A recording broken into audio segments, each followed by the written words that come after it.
I need a hook to hang my cape or my aprons on. So we're trying to decide.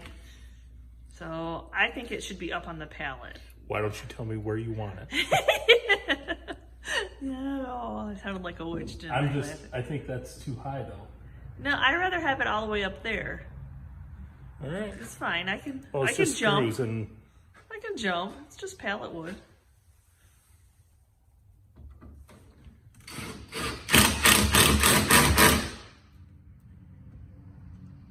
All those little things. Well, this is what makes a studio a studio. Yes, I have to have my aprons. Even though I bought 2 new aprons and I don't. Here, how about if I film you now, putting them up? Oh, he doesn't believe I can reach. He doesn't think I can reach. I can reach. I can drop. I just have to go on my tippy toes. It's all good. I don't know when I dropped. See, I can reach, you guys. Good job, babe. Good job. So I guess he needs one over on his side too. And if you don't like it, it's pallet wood. So that is so forgiving. It already has holes and staples and nails in it to begin with. So you can always move it.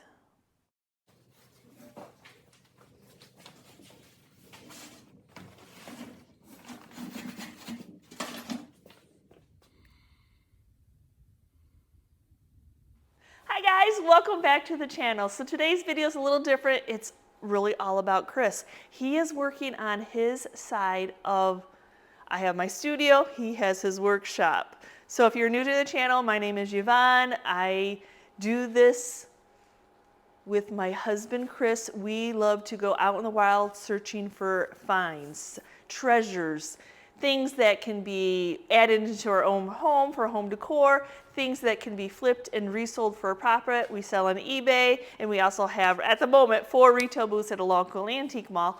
But we also are fixers. We're problem solvers. We love to look for those treasures that most people would like to just throw into the trash because they don't see any more use out of it. And that's the ones we love to find. But with our new move, we need to get organized. We need to get a flow. So I think I got my side pretty much done. But Chris he still works a 40-hour plus job. We are not there with this channel at all to get him to stay home full-time, even part-time quite yet. So with that being said, I'm going to turn it over to Chris, and I'm going to let you share his journey of trying to get his workspace organized so he can have it just flowing the way that he'd like it to be. So do you ever feel like the project is almost there? It's almost done. And then, oh, well, I need to bring the table in. I need to bring the Lazy Susan in. I need to wrap that, protect that item. I need to put up a shelf for the spray paints to be in the spray room. It's all those little things that you're just like, well, it's done. Well, it's not complete, though. Just because it's done and complete, I guess, are 2 different things. So luckily, we were able to bring the items we used in other spray rooms. So this is a French cleat system. So he's just drilling it into the studs that he built the walls for the spray room. Of course, Chris is always going to make sure that it's level. He's not an eyeballer like me, but the paints would roll out if he didn't have it level.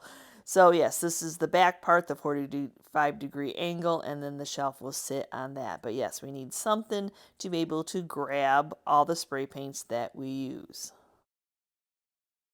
It has just one more box to hang up in here, and it is for our Graco True Coat 360 handheld sprayer. Though I don't do a lot of spraying of furniture pieces anymore, we still want a place to have it on hand. You just never know. At least I will know where it is. I will know where all the attachments, all the pieces and parts. And it is a nice system. So I just haven't done a lot of furniture spraying lately. I really am enjoying the milk paint and the fusion paints right now, and I paint those by hand. I'm pretty sure there's probably a way you could put it in a sprayer, but you have to fill up a sprayer pretty full to get it to spray out. Okay, now I will say that this room is complete. We've got a place to set things down, to spray paint them. We have the Lazy Susan going. I have some rolling carts that I do bring furniture in and out of. We have the sandblaster. Someday I might use the sandblaster, but not quite yet. All right, so many of you saw Yvonne's recent video of her organizing her area, which she's working in right now. And now it's my turn. I've got a heck of a mess. It all needs to be taken care of. I've got to go through a lot of these tools to see if I still need them. And then back here, this is all stuff from the move. All right, so the first thing I've got to do is at least clear off a space where I can work.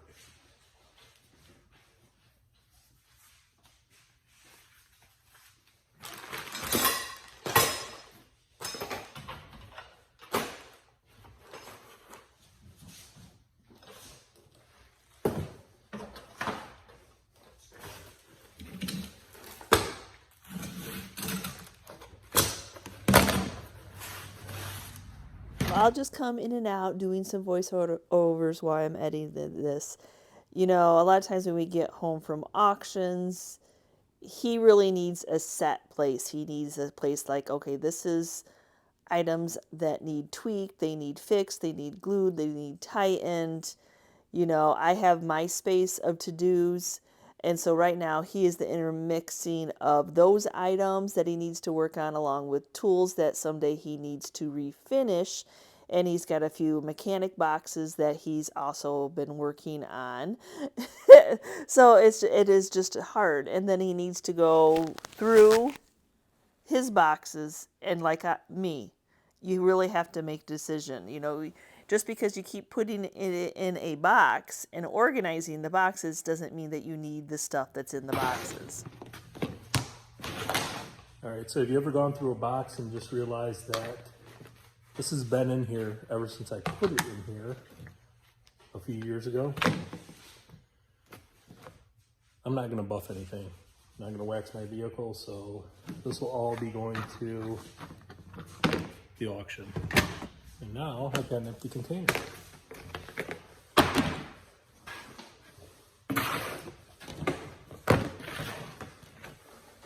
Now these I will use, they're straps. And they fit well in the box. I'll just find a home for those when I'm done. These little totes. A lot of it is good stuff that I'll need, but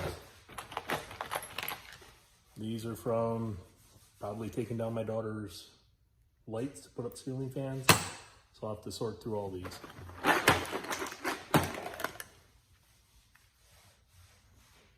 I think that happens a lot when you're doing a project.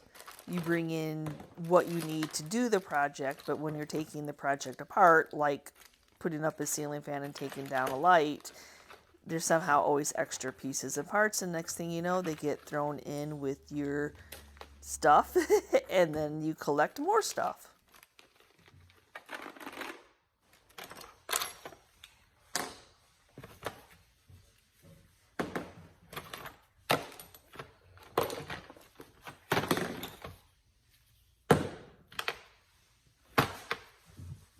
Like this. How many people actually use the coax anymore? It's a diverter. Broken pipe. Oh, drill bit that I've probably been missing for a while.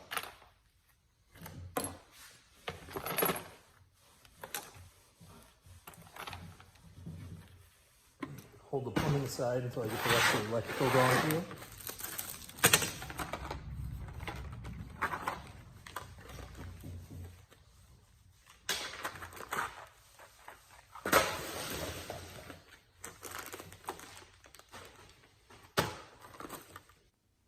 Yep, there's just all those pieces and parts that you just hold on to. You think, oh, I might use this little scrap. That's no different than us crafters, DIYers, you know, because we keep a little piece of paper, we keep a piece of fabric, we keep popsicle sticks, toilet paper rolls for, you know, so when you're a tool guy and you're a do-it-yourselfer, you just think, oh, I'm going to use this piece, or I might need this piece. I don't want to have to go buy it. And you know what we all do in either way, we all just go out and buy a lot of stuff. All right, so I was able to break it down into basically 2 containers. This is for wiring of like housing stuff, you know, putting on new switch plates, guarding the wire nuts, strippers, electrical tape. This one is for more hooking up light bulbs on lamps with new plugins or plugins themselves, specialty wire, things like that. All right, so now I'm on to the plumbing part of it, and it's incredible how many different kinds of tools you need for plumbing. You always got to think it's a racket for the tool company. Who doesn't even like plumbing? And I hate to plumb. But yet again, I'll go through this and I will determine what is needed. So a lot of these specialty tools, you know, for going up and changing a screw, I'll keep just because I never want to buy them again. Hopefully I never have to use them again either. But a lot of the other stuff, you know, I'm not going to do any plumbing. And this house that we moved into is all PEX, so I don't need any PVC plumbing either. There, now that's so much better. It's just got a little bit of PVC glue, which yet again, I don't even know why I'm keeping it.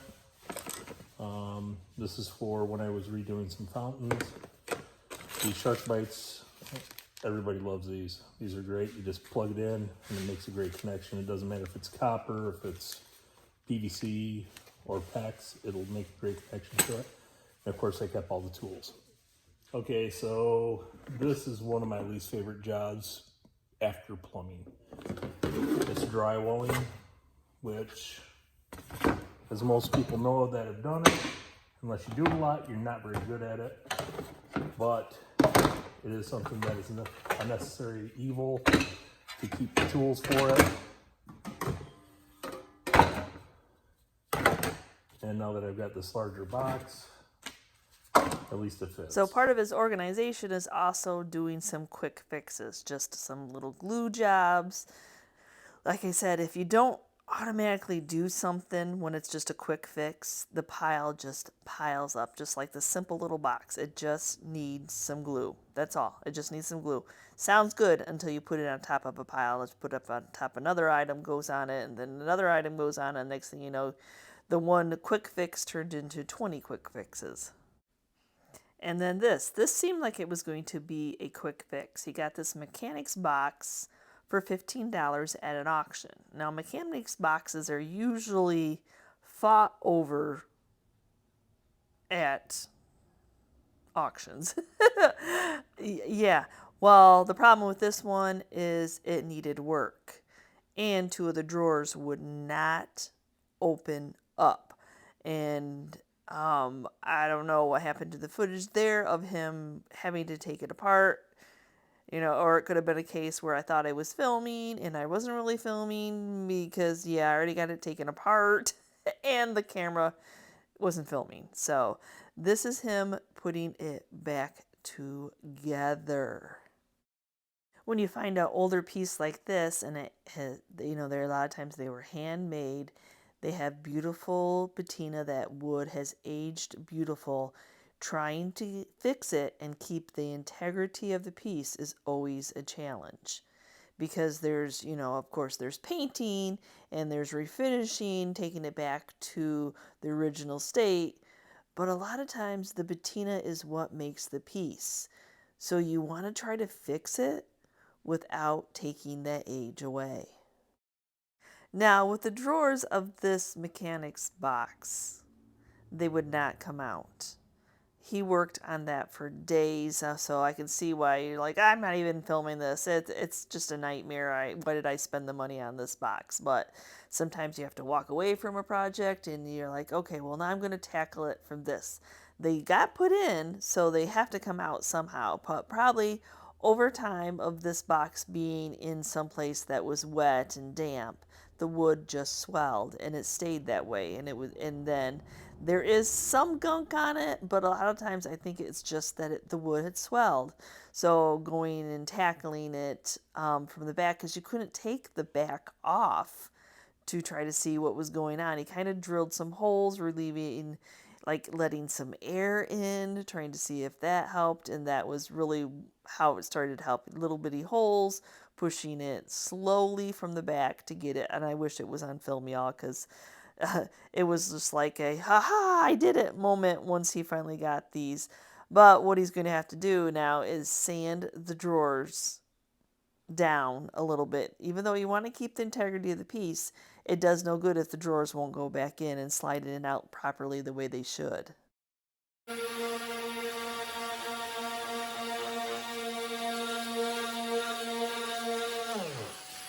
Well, that was a lot of residue. So now he's going to, okay, now I'm going to take one of the card scrapers and see what the problem is here, because that is a straight edge. And so let's just see what it takes off, what gunk it takes off. How straight is this piece? Is it because the top, as you can see, the top may be a little bit bowed out? You know, it's not level. It's so hard to determine when you want to keep the integrity of the piece, but you need it to work properly also. There's just, yeah, maybe it was a lot of gunk on this.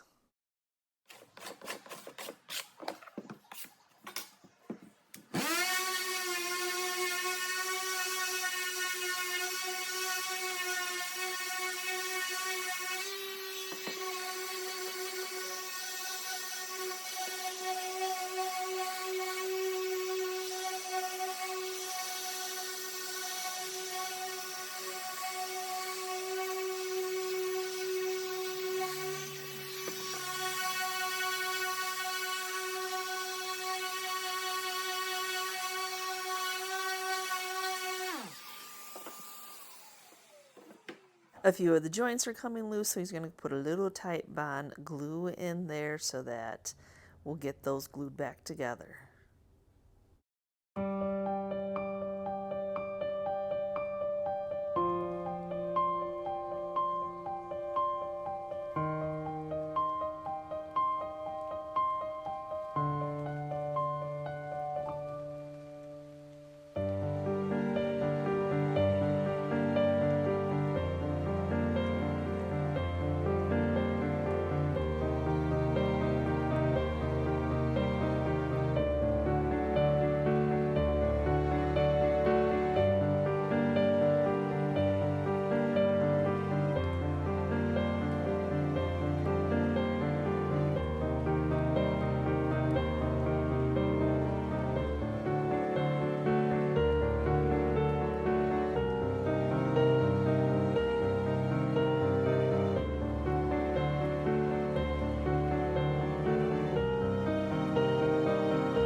So he has one more thing that he needs to work on, and it's not anything I could help with because I do not use that table saw. He needs to make some cubby shelves for one of my cabinetry that will hold hardware like knobs and poles and little odds and ends like that. So he just has some hardy board, some MDF board that he's going to cut to achieve this, and it's going to be like a slide-in attachment for one of the cabinetries to hold some other drawers.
Now, these pieces of wood will make a lot more sense. So this is the space that he's filling.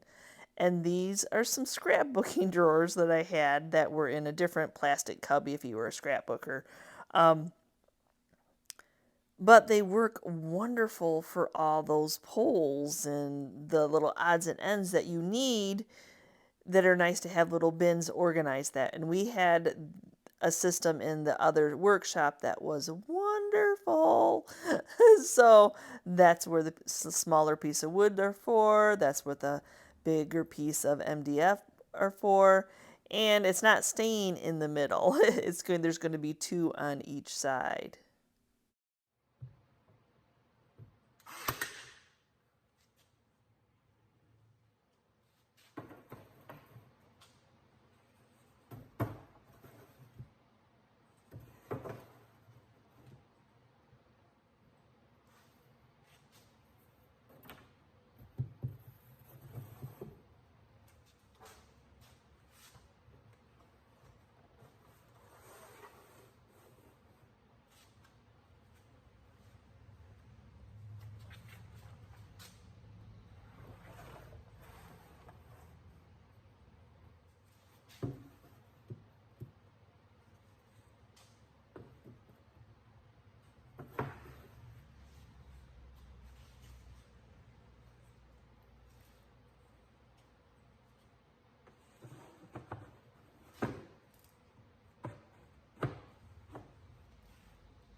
These have all been on my rolling cart that I use to paint furniture, so it's nice that they are finally off of them. So that was a lot of weight, that was a lot of just bulk just laying around. So it's nice to have all these little cubbies for all this hardware. One other thing in the shop that will alleviate a lot of clutter is his clamps. I don't know if you know anybody that's a woodworker, but they can never have enough clamps. So he's actually hanging up the same system that he had in our other shop here. It was just making this decision, is this really where I want to put it? It's so hard. You don't really want to have to drill into the metal if you don't have to, but plain simply, it's got to be done. So he finally made the decision. I think this is the best place for my clamps. I hope.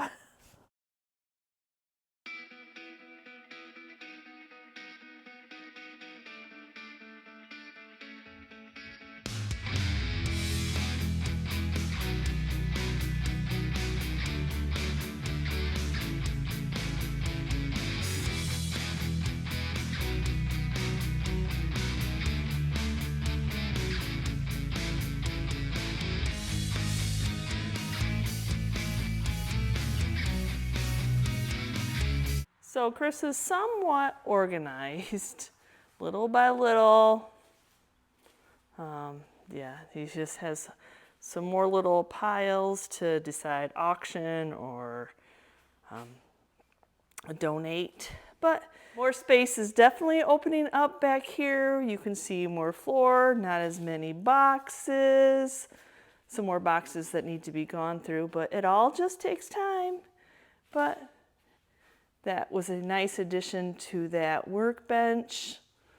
This is a beautiful bench. I use it a lot for staging. But yeah, it's coming along. His side is coming along.